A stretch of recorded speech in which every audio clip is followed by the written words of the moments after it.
Assalamualaikum warahmatullahi wabarakatuh. Nama saya Reva Azhar Rahmawati dari kelas 11 IPA 4. Soal yang pertama, pengertian demokrasi secara etimologis. Kata demokrasi berasal dari dua kata dalam bahasa Yunani, yaitu demos yang berarti rakyat dan kratos atau kartein yang berarti pemerintahan. Sehingga dapat diartikan demokrasi adalah pemerintahan rakyat. Soal yang kedua, jelaskan klasifikasi demokrasi berdasarkan proses penyaluran kehendak rakyat. Demokrasi langsung yaitu paham demokrasi yang mengikut sertakan setiap warga negaranya dalam permusyawaratan untuk mengikuti kebijakan umum negara dan undang-undang secara langsung. Demokrasi tidak langsung yaitu paham demokrasi yang dilaksanakan melalui sistem perwakilan.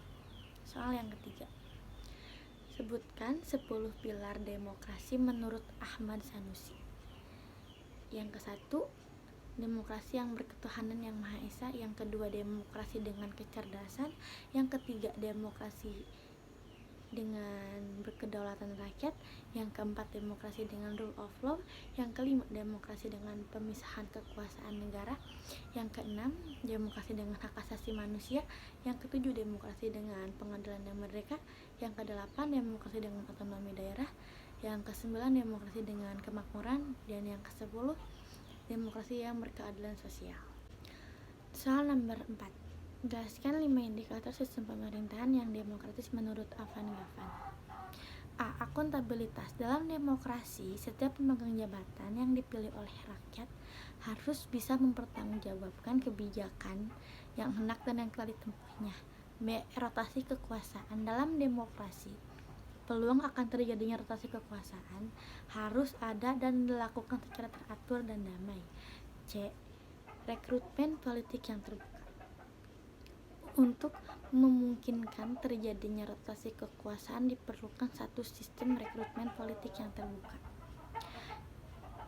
D. Pemilihan umum. Dalam suatu negara yang demokrasi, pemilu dilaksanakan secara teratur. E. Pemenuhan hak-hak dasar. Dalam suatu negara yang demokratis, setiap warga negaranya dapat menikmati hak-hak mereka secara bebas, termasuk di dalamnya hak untuk berpendapat, hak untuk berkumpul dan berserikat, serta hak untuk bersiang bebas.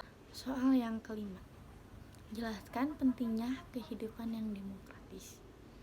Dalam lingkup berbangsa dan bernegara, seandainya tidak ada pemilihan umum memilih presiden dan wakil presiden, maka tidak akan terwujud kebebasan warga negara untuk memilih pemimpinnya. Sekian dari saya. Wassalamualaikum warahmatullahi wabarakatuh.